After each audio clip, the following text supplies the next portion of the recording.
आज सामनामध्ये दिसत आहेत। त्यामुळे पक्षाने जे काही शक्य आहे तो पुरेपूर न्याय त्यांना दिला होता, पण असू शकतं त्याच्याही पेक्षा जर एखादी कोझी चेअर जर मिळणार असेल आणि त्या कोझी चेअरसाठी जर कॉम्प्रोमाइजिंग असेल तर आपण काय बोलू शकतो त्यावर?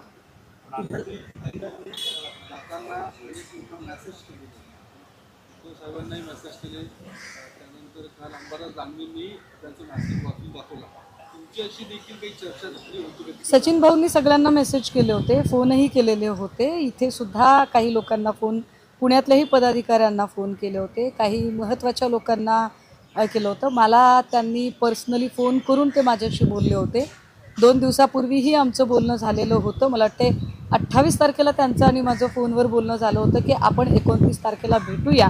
समाऊ 29 तारखेला वटसावित्री पौर्णिमा असल्यामुळे मी 29ला मुंबईला गेले नाही, मग आपण 30ला भेटूया। काल माझं सकाळीही त्यांच्याशी बोलणं झालं होतं। काल साधारणतः सकाळी 11 वाजता वगैरे आम्ही भेटणार असं होतं, मात्र पाऊस आणि ट्रॅफिकमुळे मला पोचायला उशीर झाला। तोपर्यंत 12:30 वाजता मी आपल्याच माध्यमातून ही बातमी बघितली, पण आम्हाला भेटूया असं जेव्हा ते म्हणाले होते तेव्हा मात्र त्यांनी एकाही शब्दाने त्याची कल्पना दिली नव्हती।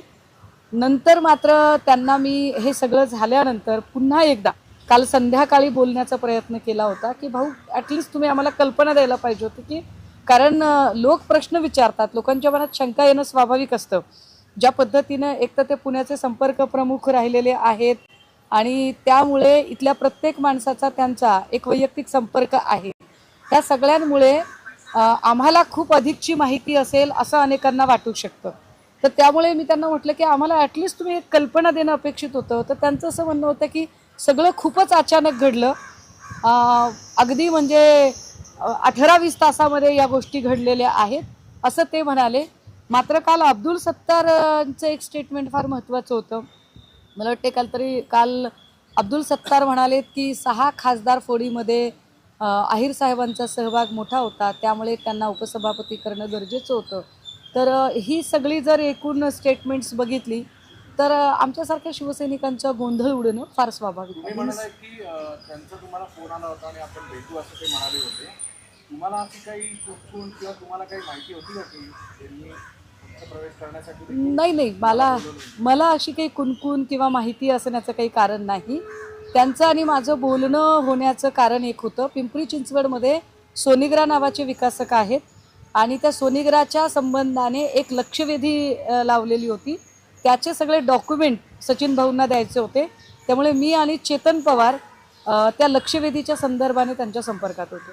काही प्रश्न असा आहे ना, इनसाईड स्टोरी ज्या आल्यात किंवा ज्या तुमच्याच काही पक्षातल्या लोकांनी ज्या सांगितलं ऑफ रेकॉर्ड की या सगळ्या 6 खासदारांना एकमेकांसोबत कॉन्टॅक्ट करणं किंवा त्यांना संपर्क करणं, शिंदेंची ऑफर त्यांना पोहोचवणं किंवा या सगळ्या ज्या गोष्टी होत्या ना, त्यामध्ये सचिन अहिरांचा मोठा वाटा होता। सचिन अहिरांनी हे सगळं प्लॅन केलं, ते जमवून आणलं कुठल्या खासदारांना कुठून कॉन्टॅक्ट करायचा, असं काही होतं का? आणि त्याचं रिवॉर्ड म्हणून त्यांना उपसभापतीपद देण्यात येतं?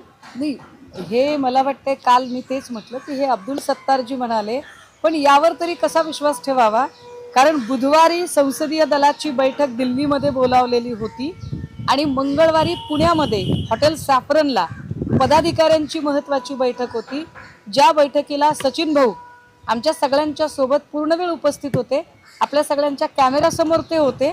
त्यामुळे जेव्हा खासदारांच्या हालचाली चालू होत्या त्यावेळेला तर सचिन भाऊ आपल्या सगळ्यांच्या सोबत होते, त्यामुळे हेही सगळं गोंधळात टाकणारं आहे। असं तर नाही ना की तुम्हाला बोलून ते स्वतः तुम्हाला शिंदेकडे नेणार होते, कारण तुम्हाला भेट घेण्याची वेळ आणि दुर्दैवाने तुम्हाला लागलेला ट्रॅफिक, त्याच्यामुळे तर ही संधी नाही मला नाही याला काही अर्थ नाही। इंटरनल चर्चा आहे की तुम्ही देखील नाराज आहे आणि त्याच्याच पार्श्वभूमीवर सचिन भाऊ तुम्हाला देखील तिथं नेण्याचा प्रयत्न करतात असं काही दिसतंय? एक लक्षात घ्या, कदाचित असं असू शकतं की त्यांनी मला फोन केला म्हणजे ते मला बोलणार असतील, मात्र आमचं बोलणं झालं नाही किंवा आमची भेट झाली नाही।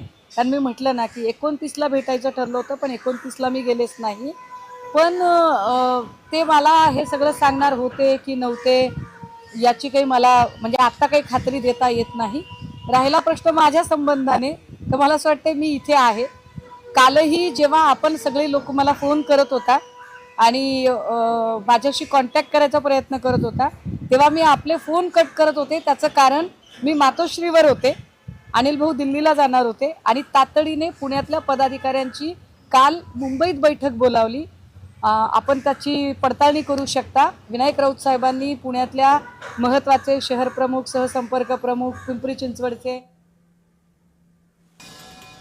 तर अहिर यांनी पक्षप्रवेशाची कोणतीही कल्पना दिली नव्हती असं अंधारे म्हणाले.